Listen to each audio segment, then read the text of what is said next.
The school speech contest that year just happened to be on the 5th of November. My friend Andy chose a really great topic, Guy Fawkes.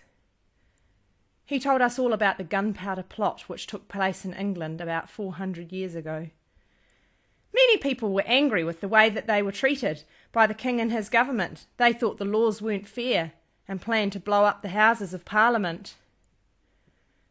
They believed that was the only way to make change, even though many people, including the King, could be killed.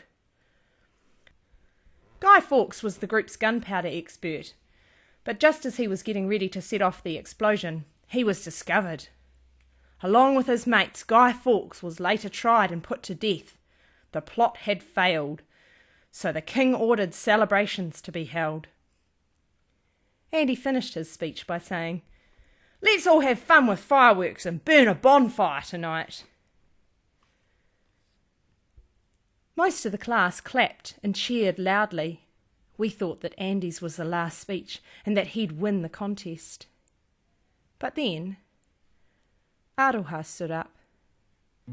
She walked slowly forward, wearing a white feather in her hair.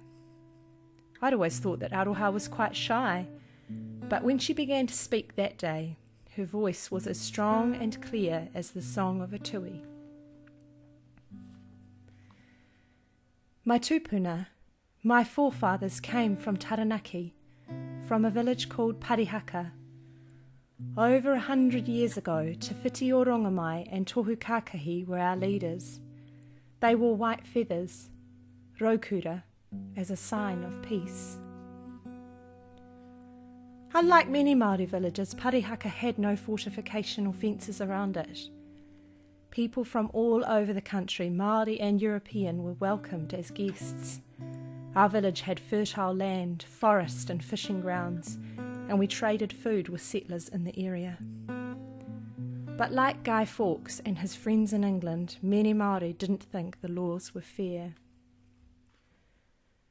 In Aotearoa, New Zealand, however, the dispute was about the government selling land that belonged to Māori. Te Whiti said that money was never as valuable as land. Tohu and Te Whiti wanted peace and fair treatment, but didn't believe killing people was the way to make change. Aroha told us how the people of Parihaka challenged the new laws. They pulled out survey pegs, ploughed up farmers' fields and built fences across land that had been taken from Māori. Although they were feeling angry, her people chose to follow their beliefs. When they were arrested, they went to prison without attacking the soldiers. This happened over and over again. Finally, one morning in 1881, hundreds of soldiers surrounded Parihaka and marched into the village. They were ready to fire their guns. But instead of finding armed warriors, they were faced with children who sang and skipped on the roadway. The rest of the villagers sat quietly on the marae and waited. Then came the order. "You have 1 hour to leave." The people of Parihaka did not move. When Te Whiti and Tohu were arrested, they walked with dignity into captivity. "Be you steadfast in all that is peaceful," Te Whiti told their followers. That day was also the 5th of November, Aroha said. Many years of suffering followed in our village, but our people's actions are remembered with pride. It didn't matter anymore who won the speech contest, but what we had learned about that peaceful protest at Parihaka would change forever the way we remember November.